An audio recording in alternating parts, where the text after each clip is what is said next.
L'opposition a aussi sollicité le poste de premier vice-président de l'Assemblée nationale. En tablant essentiellement sur le règlement intérieur,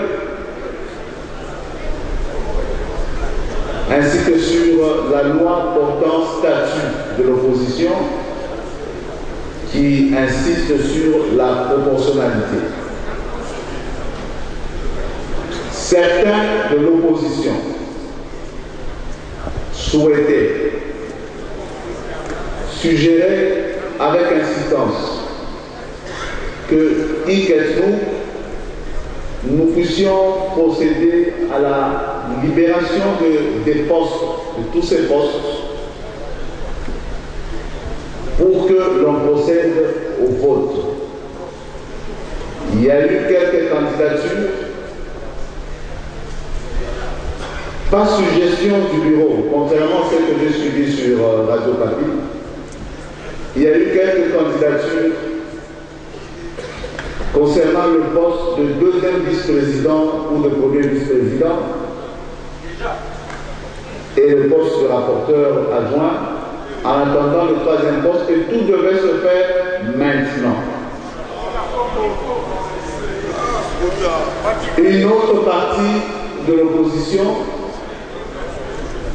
nous a écrit différents groupes pour solliciter qu'il y ait une approche structurelle qui pourrait prendre un peu de temps avant de poser à une répartition 3 contre 4. Une autre partie, certains opposants, quand je dis une partie d'opposants, c'est-à-dire des collègues membres de l'opposition, ont estimé qu'il n'était pas question de pouvoir d'emblée comme ça demander au deuxième vice-président de démissionner ainsi qu'au rapporteur. Il fallait laisser à l'opposition le temps de se réunir pour lever les options en temps opportun. Voilà les différentes tendances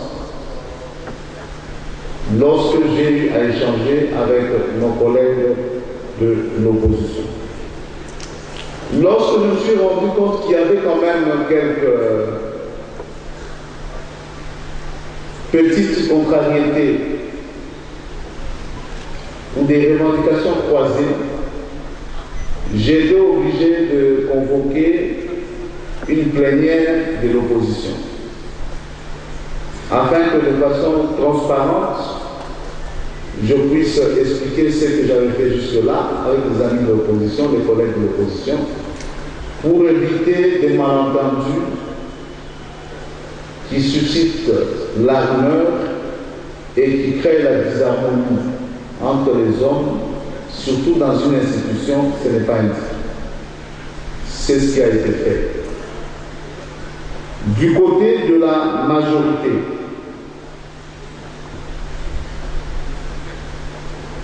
la tendance générale, sinon unanime, et quand je dis majorité, je ne compte pas le G7, et qu'il y a des postes vacants, le poste de premier vice-président et celui de rapporteur appartenant à la majorité, appartenant, je mets entre guillemets, et donc il faut pourvoir à ce poste. S'il y a des problèmes d'ordre structurel concernant la configuration actuelle de l'hémicycle, ça devrait être traité par la commission qui a été mise en place. Parce que pour l'opposition, 80 députés sont partis de la majorité de l'opposition, étant donné que lorsqu'on est membre d'un parti politique, l'on doit se retrouver membre du groupe parlementaire auquel appartient le parti politique concerné. C'est pour l'opposition. Pour la majorité, en début d'un mandat, le règlement intérieur dispose que chaque parti politique procède à un choix libre de la majorité ou de l'opposition. C'est la summa division. Et chaque parti politique, après son choix libre, saisit le président du bureau provisoire. De sorte qu'aujourd'hui, nous avons 10 groupes parlementaires de la majorité et 4 groupes parlementaires de l'opposition. Alors la majorité opine que les députés élus et portés par des partis politiques concernés, les G7, s'il vous plaît, chers collègues, veuillez suivre, un projet de société de la majorité. Ils allèguent, ils donnent quelques exemples. Il y a des députés dans cette salle. S'il vous plaît, chers collègues. Il y a des députés dans cette salle qui, au départ, voulaient être candidats au sein du PPRD, mais après conseil, ils ont été orientés au sein de notre parti de la majorité. Parce que, d'abord, leur projet de société, c'est le projet porté par Joseph Kabila. Et donc, c'est sous base du projet de société de Kabila, porté par le PPRD ou l'AFDC, qu'ils ont été élus, ou un autre parti. Et donc, il y a un problème structurel réel qui doit être réglé calmement. Ils ajoutent aussi que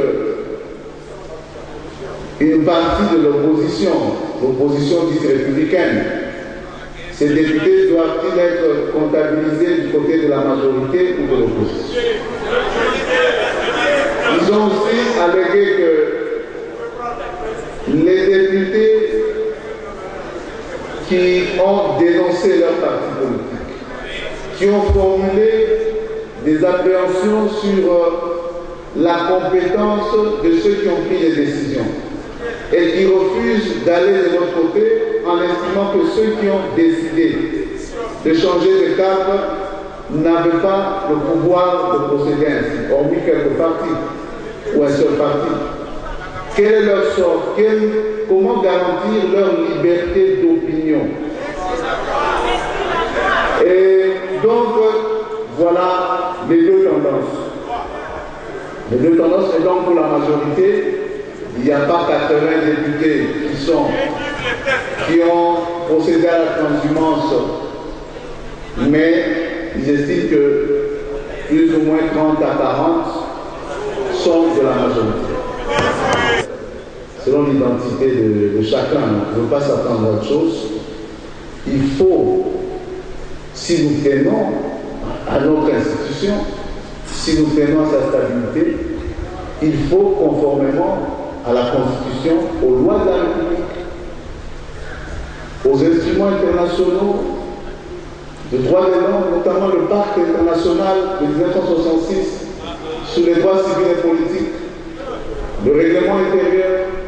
Il faut arriver, face à une situation structurelle, de trouver des solutions pratiques, conformes, afin que l'harmonie demeure et que nous puissions travailler. Si l'opposition régler nos problèmes d'ordre politique ou politicien, il y aura une autre démarche que chacun pourrait emprunter librement. C'est ainsi que votre bureau a conclu de la manière suivante. Primo, il faudrait que la commission, que la plénière souveraine a mise en place, puisse fonctionner sérieusement, avec compétence, technicité et de façon diligente, pour nous proposer des solutions structurelles Sinon, il est clair que nous n'allons pas fonctionner. C'est à nous de faire un choix. Secondo, 2 postes ont été libérés. Il faut pourvoir à ces postes. Simplement. Nous ne voyons pas d'autre voie de sortie. Voici notre conclusion.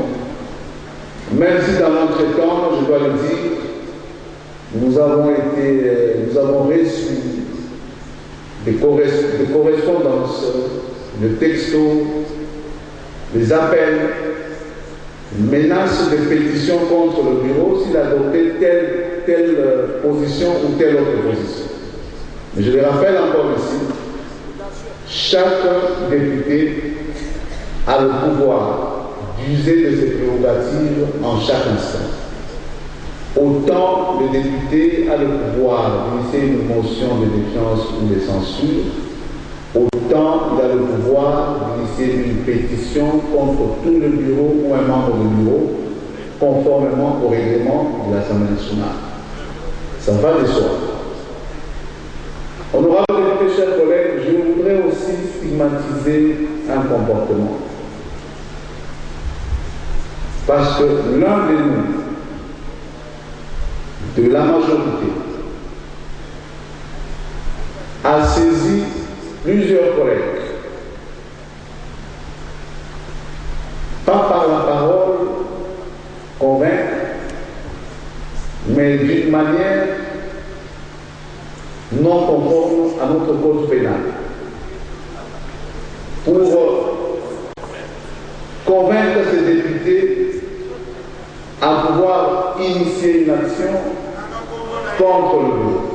C'est inacceptable et j'ai décidé de saisir, et là je suis vraiment bon.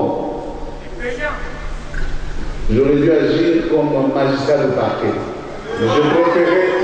Mais je préférais agir autrement, puisque nous sommes des pairs, nous sommes des collègues. J'ai saisi le comité de sages pour gérer cette question. Dans certains ministères importants et stratégiques du pays, sans parler des autres unités de l'entreprise, et même dans les territoires, la CENI et autres institutions d'emploi et démocratie, ces partis politiques divergent. Ils ont tout simplement, par la politique et donc quelques mois avant l'élection, ont pris la décision d'entrer